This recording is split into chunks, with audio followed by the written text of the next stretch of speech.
Hello guys, welcome back to my channel. आज की video बहुत ज़्यादा इन्फॉर्मेटिव होने वाली है, बहुत इंटरेस्टिंग होने वाली है। आज की वीडियो में आपको बताऊंगी कि प्रेग्नेंट होने के लिए कितनी बार शुक्राणु का अंदर जाना अनिवार्य होता है, कितनी बार शुक्राणु अंदर जाएगा तो गर्भधारण की जो संभावना है वो बढ़ जाएगी। बहुत सारे लोग के मन में तमाम तरीके के सवाल होते हैं, तमाम तरीके उनके मन में मिथ होता है, क्योंकि जानकारी पूरी नहीं होती तो लोगों का कन्फ्यूज़ होना बहुत ही लाजमी सी बात होती है। आज की वीडियो अगर आप पूरी देखोगे तो आपको एक एक बात पता चल जाएगी कि आखिर गर्भावस्था के लिए, प्रेगनेंसी के लिए, गर्भधारण के लिए कितनी बार शुक्राणु का अंदर जाना अनिवार्य होता है और किस टाइम पे अगर रिलेशन कोई बनाता है तो प्रेगनेंसी के चांसेस 100% होते हैं। तो स्टार्ट करते वीडियो को। सबसे पहले समझते हैं कि आखिर शुक्राणु का अंदर जाना कितनी बार अनिवार्य होता है। बट उससे पहले एक चीज समझेंगे कि गर्भधारण के लिए योनि यानी कि वजाइना में कम से कम 11 मिलियन गतिशील शुक्राणु होने चाहिए। देखो, आप सभी लोगों को पता है गर्भावस्था यानी गर्भधारण होता कैसे है, जब शुक्राणु का और अंडे का मिलन होता है, जिसे हम निषेचन या फिर इंग्लिश में फर्टिलाइजेशन कहते हैं। तो जब निषेचन होता है, निषेचन की प्रक्रिया जब पूरी होती है तब जा कहीं पे गर्भधारण होता है।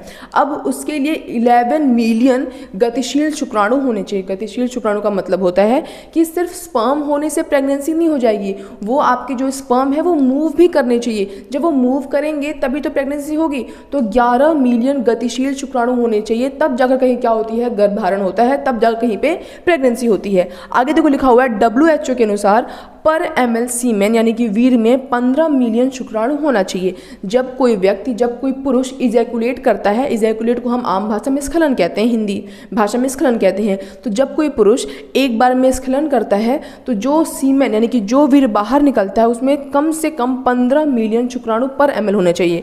यानी कि जितना भी ml इजैकुलेशन वो कर रहा है, कितना ml इजैकुलेशन बाहर होना चाहिए, तो कम से कम 3 ml to 5 ml इजैकुलेशन एक बार जब पुरुष इजैकुलेट करता है तो बाहर सीमेन निकलता है। कितना निकलता है? 3 ml to 5 ml। अब हर ml में कम से कम 15 मिलियन शुक्राणु होना चाहिए। मैं नहीं कह रही, ये कौन कह रहा है? WHO कह रहा है। तो WHO के अनुसार पर ml सीमेन में 15 मिलियन शुक्राणु होने चाहिए। और जब कोई व्यक्ति इजैकुलेट करता है, स्खलन करता है, तो 3 to 5 ml जो वीर है वो बाहर निकलना चाहिए। तब जाकर कहीं क्या हो सकती है, गर्भावस्था हो सकती है, गर्भधारण हो सकता है। अब बात करते हैं कि कितनी बार शुक्राणु अंदर जाना चाहिए। उसके लिए आपको एक चीज़ समझनी पड़ेगी। उसके लिए आपको समझना पड़ेगा पीरियड साइकिल। हम मान लेते हैं कि कोई एक महिला है जिसका पीरियड साइकिल 28 डेज का है। पीरियड साइकिल 28 डेज होने का मतलब होता है कि कोई लड़की है, कोई महिला है जिसको हर 28 दिन पे उसको पीरियड्स आते हैं। ठीक है, तो अगर उसको हर 28 दिन पे पीरियड्स आते हैं तो जो उसके ओव्यूलेशन का टाइम है, यानी कि जो उसके अंडा फूटने का टाइम है, वो है 14th डे। यानी कि अगर कोई लड़की को, किसी महिला को हर 28 दिन पे पीरियड्स आते हैं तो जो आम भाषा में लोग कहते हैं ना कि अंडा फूट गया, तो जो उसके अंडा फूटने का जो समय होता है वो होता है 14वां दिन जो होता है, उसमें अंडा फूटता है। अंडा फूटना क्यों ज़रूरी है? अंडा फूटना इसलिए ज़रूरी है कि अगर अंडा नहीं फूटा है तो कोई इंसान चाहे कितनी बार भी रिलेशन बना ले, एक दिन में 3 बार बनाए या फिर 3 दिन में 1 बार बनाए। मैं ये फ्रेज, मैं सेंटेंस का इस्तेमाल क्यों कर रही हूँ? क्योंकि बहुत बड़ा एक मिथ है, इस मिथ को आगे हम क्लियर करेंगे। तो अगर अंडा नहीं फूटा हुआ है तो चाहे कोई कितनी बार रिलेशन क्यों ना बना ले, प्रेगनेंसी नहीं होती है। प्रेगनेंसी सिर्फ तभी होती है जब अंडा फूटता है और उसके बाद क्या बनता है, रिलेशन बनता है। अब देखो कैसे। अब बात करते हैं जो हमारा मेन मुद्दा है कि कितनी बार शुक्राणु अंदर जाना चाहिए। तो देखो, अगर किसी महिला को जो पीरियड्स आ रहे हैं वो 28 डेज पे आ रहे हैं तो 14वें दिन उसका अंडा फूटेगा, यानी कि उसके ओव्यूलेशन का टाइम होगा। इसी समय वो बहुत ज़्यादा क्या होती है, फर्टाइल होती है। तो 11वें दिन से लेकर 14वें दिन तक अगर कोई व्यक्ति रिलेशन बनाता है तो प्रेगनेंसी के चांसेस बहुत ज़्यादा हायर होते हैं। अब मैं ऐसा क्यों कह रही हूँ? मैं ऐसा इसलिए कह रही हूँ क्योंकि जो अंडा होता है वो सिर्फ 24 घंटे तक ही जीवित रह सकता है, लेकिन जो पुरुषों का स्पर्म होता है ना, वो 3 से लेकर 5 दिनों तक जीवित रह सकता है।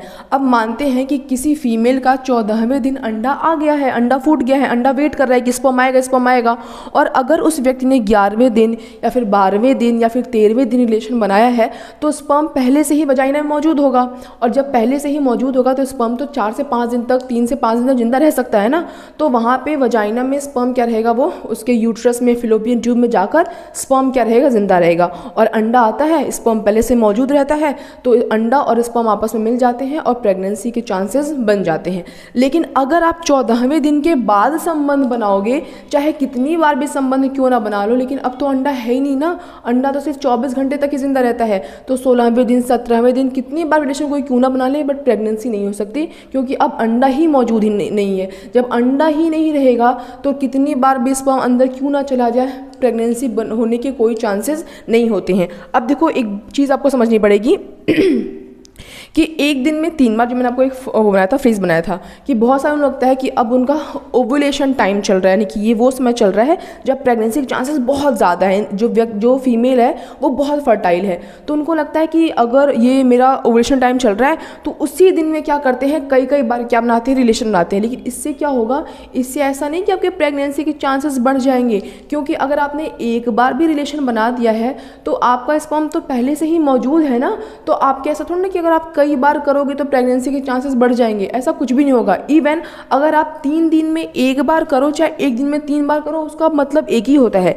क्योंकि अगर मान लो आपका जो स्पर्म है, कोई पुरुष है, उसका जो स्पर्म है वो 5 दिन जिंदा नहीं रहता, वो सिर्फ 3 दिन तक ही जिंदा रहता है। तो हर तीसरे दिन, यानी कि अगर 14वें दिन अंडा रिलीज हो रहा है तो आप 11वें दिन करो, ठीक है, 11वें एक दिन छोड़ के फिर 13वें दिन करो। इससे क्या होगा, आप जो ऑर्गेज्म के चांसेस वो ज़्यादा रहते हैं। अब ऑर्गेज्म का प्रेगनेंसी से क्या रिलेशन है, बिल्कुल रिलेशन है। जब ऑर्गेज्म होता है तो बॉडी कॉन्ट्रैक्ट करती है, और जब बॉडी कॉन्ट्रैक्ट करती है तो स्पर्म को एक पुश मिलता है, स्पर्म को थोड़ा सा एनर्जी मिलती है, स्पर्म पुश की वजह से थोड़ा तेज फ्लो करता है और अंडे तक उसको पहुँचने में बहुत आसानी होती है।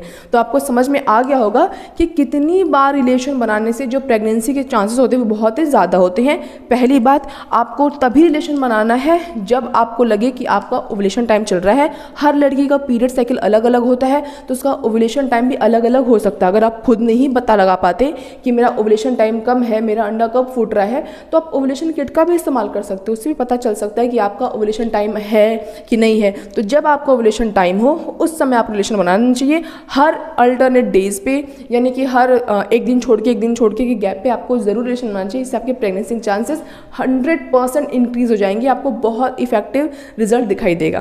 तो आज के इस वीडियो के लिए बस इतना ही, मिलेंगे नेक्स्ट वीडियो में किसी और बहुत ही इंटरेस्टिंग और इन्फॉर्मेटिव टॉपिक के साथ। तब तक अगर आपको मेरी आज की वीडियो अच्छी लगी हो, इंटरेस्टिंग लगी हो, इन्फॉर्मेटिव लगी हो, तो वीडियो को लाइक कर देना, और ऐसे और इंटरेस्टिंग टॉपिक्स के लिए मेरे चैनल सब्सक्राइब करना। That's all, bye guys.